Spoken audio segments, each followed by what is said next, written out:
Perlu? Apa perlu Ibu perkenalkan nama Ibu? Perlu, Bu. Perlu. Nama Ibu Mutia Juni Putri, mata pelajaran yang Ibu ajarkan Al-Quran Hadis kelas 10. Nah, alangkah lebih baiknya sebelum kita memulai pelajaran, kita membaca doa bersama terlebih dahulu. Ibu saja yang memimpin doanya. Berdoa dalam hati. Mengerti? Nanti, Bu. Berdoa mulai. Berdoa selesai. Amin. Apa sudah makan semuanya? Belum. Belum. Kenapa tidak makan di rumah? Telah bangun, Bu. Tidak bangun. Baiklah. Mudah-mudahan suaranya kuat ya sampai jam pelajaran kita habis. Ya, Bu. Baiklah. Kok kecil sekali suaranya? Baik, Bu. Gitu dong, semangat. Oke. Oke, kita serius ya. Nah, untuk mata pelajaran kita pada hari ini Al-Quran Hadis dengan materi pertemuan pertama kali ini yaitu Al-Quran Kitabku. Nah, sebelum kita memasuki pada pembelajaran Al-Quran ini, gua absen dulu ya. Siapa yang tidak hadir pada sekarang ini kedua? Hadir semua, Bu. Hadir semua, alhamdulillah. Nah, untuk materi Al-Quran Kitabku ini tujuan pembelajaran kita pada materi ini yaitu yang pertama yaitu peserta didik dapat menjelaskan pengertian Al-Quran menurut para ahli tentang perilaku hormat dan patuh kepada orang tua dan guru dengan benar. Yang kedua, peserta didik dapat menjelaskan nama-nama lain dari Al-Quran dengan benar. Yang ketiga, peserta didik dapat menunjukkan perilaku orang yang berpegang teguh kepada Al-Quran.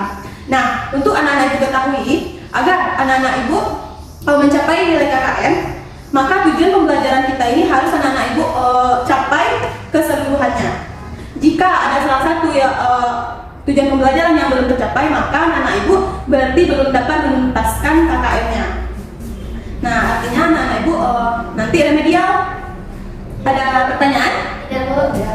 Oke, kita langsung kepada materi. Baik, Bu. Di depan sudah ada media pembelajaran yang Ibu tampilkan. Anak-anak Ibu bisa pahami sebentar. Nanti kalau ada yang tidak mengerti boleh ditanyakan. Bagaimana? Apakah jelas media pembelajarannya? Jelas, Bu. Jelas.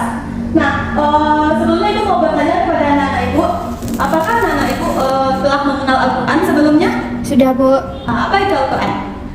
Kitab yang diturunkan Allah bagi umat manusia. Umat Islam tentunya, umat Islam terutamanya, Bu. Benar. Tapi masih ada sedikit kekurangan, maksudnya siapa yang bisa melengkapi jawaban dari temannya barusan? Tidak ada? Ibu akan menjelaskan.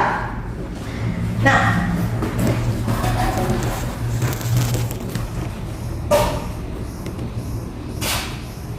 Al-Quran secara bahasa memiliki arti qira'a yaqra'u Qur'ana, yang berarti secara bahasa itu dibaca atau bacaan.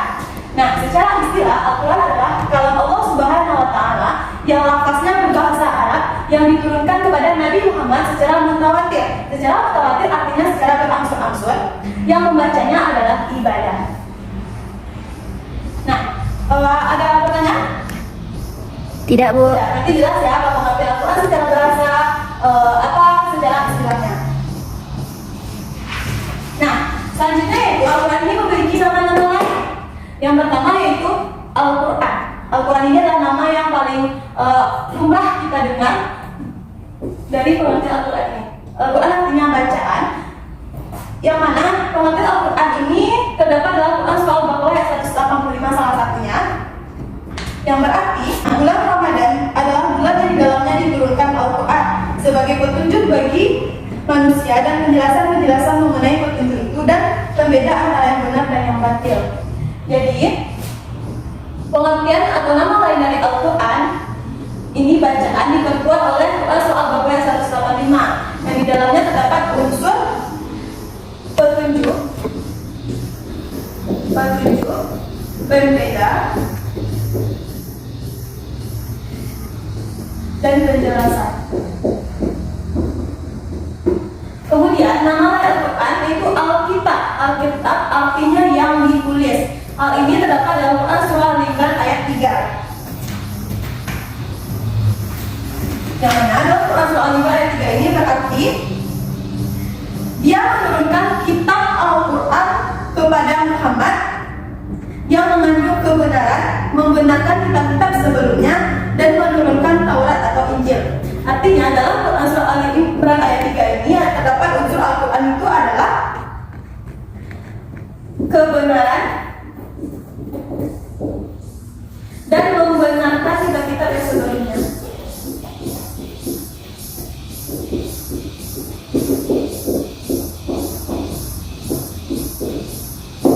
Kemudian nama lain Al-Furqan yang artinya pembeda. Hal ini terdapat dalam Quran surah Al-Furqan ayat 1 yang artinya Maha suci Allah yang telah menurunkan Furqan Al-Quran kepada hambanya Muhammad agar dia menjadi pemberi peringatan kepada seluruh alam, jin dan manusia. Artinya terdapat unsur pemberi peringatan di dalam Quran surah Al-Furqan ayat 1 ini. Nah, selanjutnya itu al-zikri atau pemberi yang berarti pemberi peringatan. Hal ini terdapat dalam Quran surah Al-Hijr ayat 9 yang artinya sesungguhnya kamilah yang menurunkan Al-Quran dan pasti kami pula yang memeliharanya. Artinya terdapat unsur dalam Quran surah Al-Hijr ini Al-Quran tersebut diturunkan oleh Allah dan Allah sendiri yang akan memeliharanya.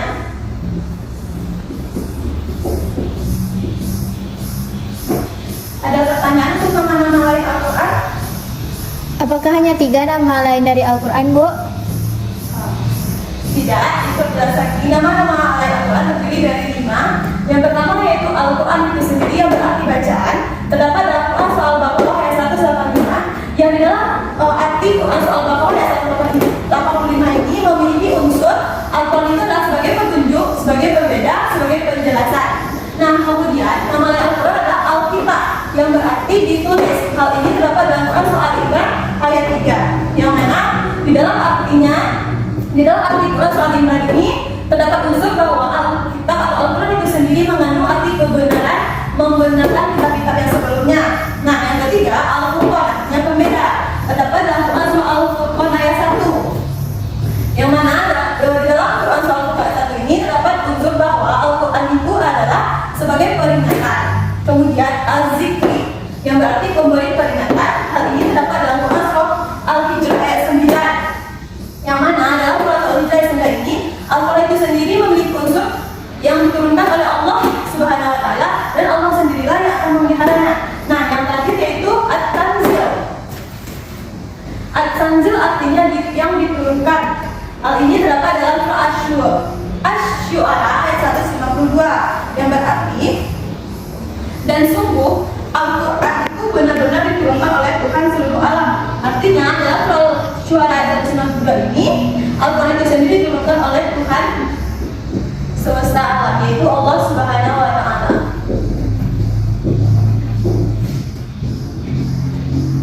Nah, kemudian bagaimanakah perilaku orang-orang yang berpegang teguh kepada Al-Quran?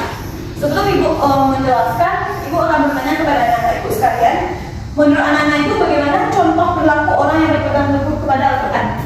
Selain dari yang Ibu jabarkan pada media ini, ada yang tahu?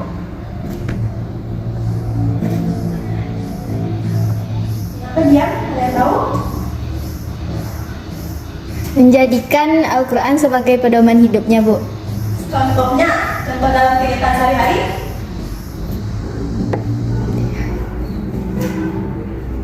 Oke, gue jelaskan ya. Nah, perilaku yang mencerminkan bahwa seseorang itu berpegang teguh pada Al-Quran yang pertama yaitu memahami budi pekerti. Memahami budi pekerti di sini bisa dikatakan adalah orang tersebut memiliki sopan santun. Jelas tulisan Ibu? Jelas, Bu. Memahami budi pekerti artinya orang tersebut memiliki karakter yang baik, beretika. Maksudnya dalam berinteraksi dengan lingkungannya, seseorang tersebut memperhatikan nilai-nilai kesopanan dan nilai syariat Islam. Nah, kemudian melaksanakan ibadah. Melaksanakan ibadah di sini artinya orang yang berpegang teguh pada Al-Quran itu melaksanakan ibadah seperti sholat, puasa, zakat.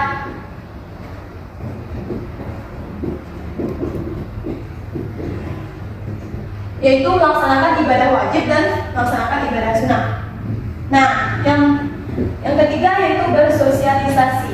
Orang yang berpegang teguh dalam Al-Quran, ia akan mampu bersosialisasi dengan baik. Contohnya, pada saat bergaul dengan teman-teman sebayanya, orang tersebut mampu membedakan mana yang baik dan menahan pergaulan yang buruk, mampu menjauhkan diri dari pergaulan yang negatif dan mendekatkan diri pada pergaulan yang positif. Contohnya dalam kehidupan sehari-hari, seperti anak-anak ibu dalam berteman itu lebih cenderung mau berteman kepada teman yang lebih pintar, lebih rajin sholat, lebih sopan santun. Nah, begitulah contoh perilaku seseorang yang berpegang teguh kepada Al-Quran dan menghindari pergaulan bebas. Ada pertanyaan? Tidak, Bu. Tidak ada. Sebelumnya ada sedikit ketinggalan tadi pada awalnya.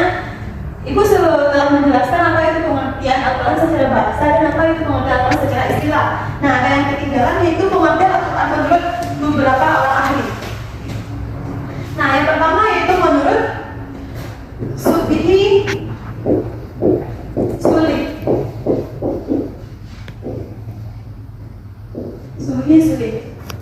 Subhi Suli mengemukakan definisi Al-Quran, yaitu kitab Allah yang mengandung mukjizat,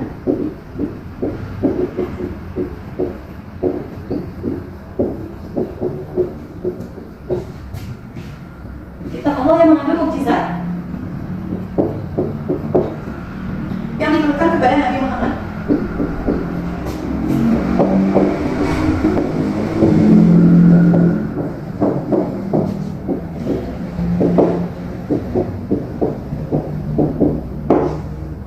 Yang ditulis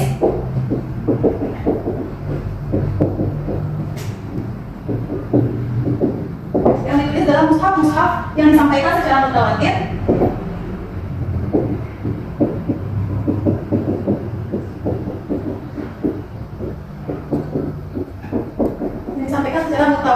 dan bernilai ibadah membacanya.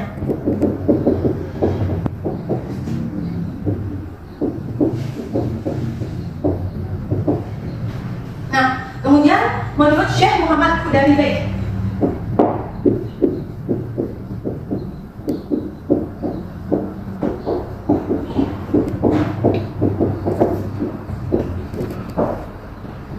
dia mengatakan Al-Quran adalah lafaz Allah Subhanahu wa Ta'ala yang diturunkan kepada Nabi Muhammad, yang mana untuk dipahami isinya dan selalu diingat, yang disampaikan dengan cara mutawatir, yang ditulis dalam mushaf, yang dimulai dengan surah Al-Fatihah dan diakhiri dengan surah An-Nas.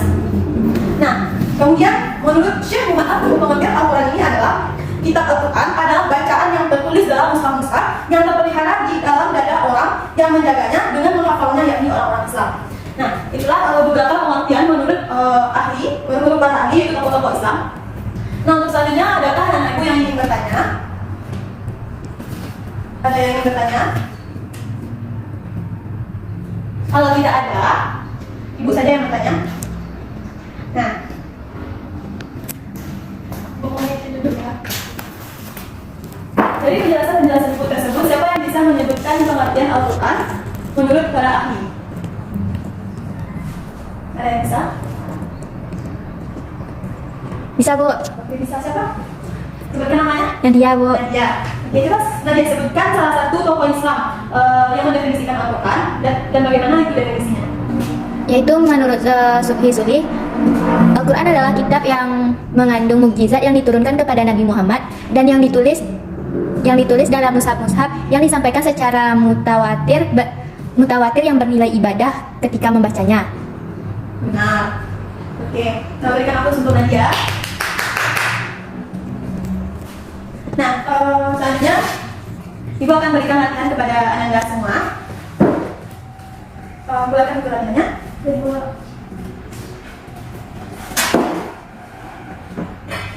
Sudah Ananda? Sudah, Bu. Nah, soal yang pertama,